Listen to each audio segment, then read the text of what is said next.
Hello friends. So या लेक्चरमध्ये आपण आपले नंतरचे दर्शन ते म्हणजेच मीमांसा दर्शन बघणार आहोत. सो याच्यामध्ये आपण पूर्व मीमांसा हे दर्शन बघणार आहोत. अजून एक आहे ते उत्तर मीमांसा आहे. ओके, सो ते पुढच्या लेक्चरमध्ये.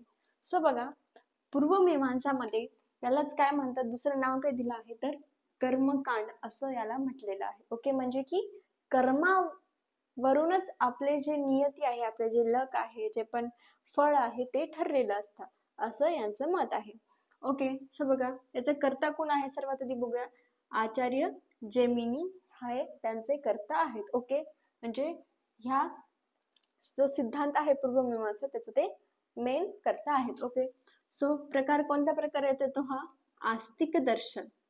ओके, सो आता बघा हे येतं आस्तिक दर्शन मध्ये. आता मी याला स्टार का केलंय का, कारण पूर्वमीमांसानी ईश्वर आहे अशी संकल्पना मांडलेली नाही, तरी देखील ते आस्तिक दर्शनात आहे. का, कारण आस्तिक दर्शनामध्ये काय असतात, 4 पॉइंट्स, 2-3 पॉइंट्स असतात. ते कोणते, ईश्वरांना मानतात, वेदांना मानतात, ओके, आत्मा मन यांना मानतात. ओके, तर या 3 पॉइंट पैकी त्यांनी फक्त 2 पॉइंट मांडले आहे. ओके, त्यांनी ईश्वरांना मानलेले नाही. निरईश्वर असं त्यांचं मत आहे की म्हणजे ईश्वरांनी जी सृष्टी आहे ती निर्माण केली नाही, ती एक अपौरुषिक घटना आहे. म्हणजे ना मनुष्याने बनवली ना ईश्वराने, ती विदाउट एनी ऑफ दिस टू ही सृष्टी जी निर्मिती झाली आहे असं पूर्वमीमांसाचं मत आहे.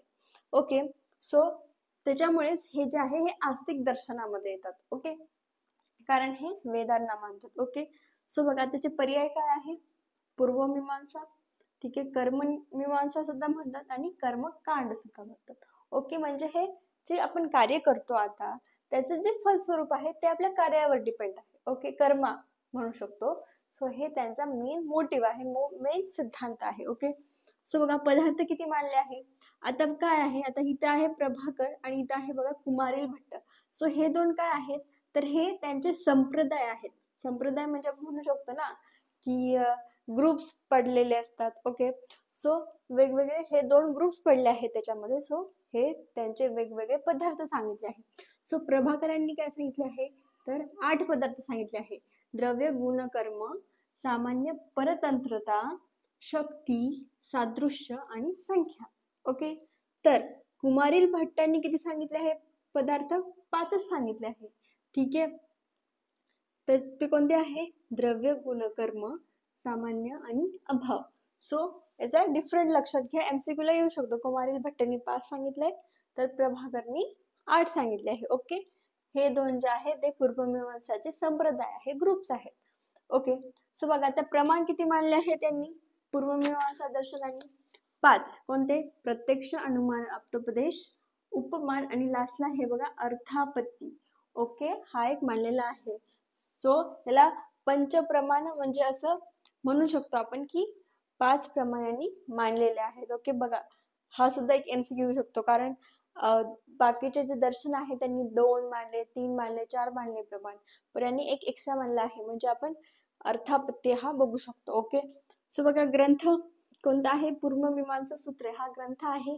त्याच्यामध्ये 12 अध्याय आहेत आणि 2745 सूत्रे आहेत. ओके, सो तर त्यांचं प्रयोजन काय आहे तर स्वर्ग, म्हणजे याचं टोटल मोटिव्ह डायरेक्ट त्यांनी क्लिअर केलेलं आहे की आम्हाला स्वर्गामध्ये जागा मिळवायची आहे, हे त्यांचं डायरेक्ट प्रयोजन आहे. ओके, ठीक आहे. आता सिद्धांत यांचे कसे आहेत तर बघा, सिद्धांत असा यांचा आहे की स्वर्ग प्राप्ती म्हणजेच मोक्ष होय. म्हणजे यांनी असं सांगितलं आहे की स्वर्ग प्राप्ती जर आपण केली तरच मोक्ष होईल असं त्यांचं म्हणणं आहे. ओके, त्यानंतर काय, कर्मफल हे अपूर्वचा परिणाम आहे.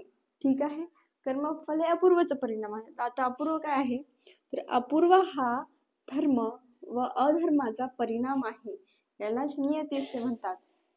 म्हणजे आपण जे कार्य करतो, ठीक आहे, आपले जे कर्म करतो त्याच्यावरच आपले जे आहे की आपल्याला काय फळ भेटणार आहे ते डिसाईड होतं, बरोबर. सो तेच अपूर्व आहे आणि हे कर्मफलचा परिणाम आहे. ओके, त्यानंतर आता अजून काय, चौथा सिद्धांत, विधी, मंत्र असतील, नामध्येय असतील, निषेध असतील, अर्थवाद असेल, हे ज्ञानाचे विषय आहेत. म्हणजे जे आता कर्मकांड म्हणजे काय की हे कार्य करा, तर तुम्हाला मोक्ष प्राप्ती होईल, स्वर्ग प्राप्ती होईल, हे कार्य करा. सो बेसिकली ते जे कन्सेप्ट आहे ते पूर्वमीमांसामध्ये आहे. ओके, सो विधी असतील, काही यज्ञ असतील, हे केल्यास स्वर्ग प्राप्ती होईल, मोक्ष प्राप्ती होईल. सो असं बेसिकली इथे सांगितलेलं आहे. त्यानंतर शब्द व अंधकार हे द्रव्य सांगितलेले आहेत. त्यांनी काय सांगितलं आहे? शब्द आणि अंधकार हे द्रव्य मानलेले आहेत त्यांनी. ठीक आहे. नंतर काय? भावना हे ध्यानाचे साधन सांगितले आहे. म्हणजे ज्या भावना असतात ते ध्यानाचे साधन आहे, त्याने आपल्याला ज्ञान होते असं म्हटलं आहे. तर बघा आता, मीमांसा हे वेदांमधील मंत्रांचा अर्थ विशद करणारे शास्त्र म्हणून मीमांसा म्हणजे वाक्य ज्ञान होय. म्हणजे काय?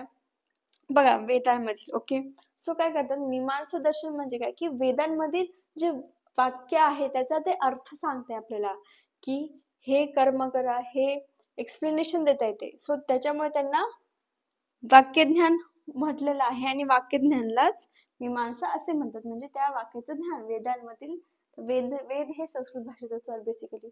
सो त्याचं आपल्याला जेव्हा ज्ञान होतं ते मीमांसा दर्शनाने आपल्याला त्याचे वाक्याचे ज्ञान करून दिलेले आहे, म्हणून त्याला वाक्यज्ञान म्हणजेच मीमांसा असं म्हटलंय. ठीक आहे. तर यांचा हे आहे मेन सिद्धांत की यत कर्म तत फल. म्हणजे तुम्ही जे जे काही कर्म करणार, जसे कर्म करणार तसे तुम्हाला त्याचं फळ भेटेल. ओके, म्हणजे तुम्हाला कर्मावर तुमचं जे आहे रिझल्ट, एंड रिझल्ट हा भेटणार आहे. ओके, जर तुम्ही चांगले कर्म केले, तर तुम्ही यज्ञ केले, सपोज काही कर्मकांड केले, ओके, सो तर तुम्हाला मोक्ष प्राप्ती होईल, स्वर्ग प्राप्ती होईल, असं यांचं मत आहे. ओके, इतकं मोठं नाहीये हा. ठीक आहे, दर्शन फक्त बेसिक आहे. ठीक आहे.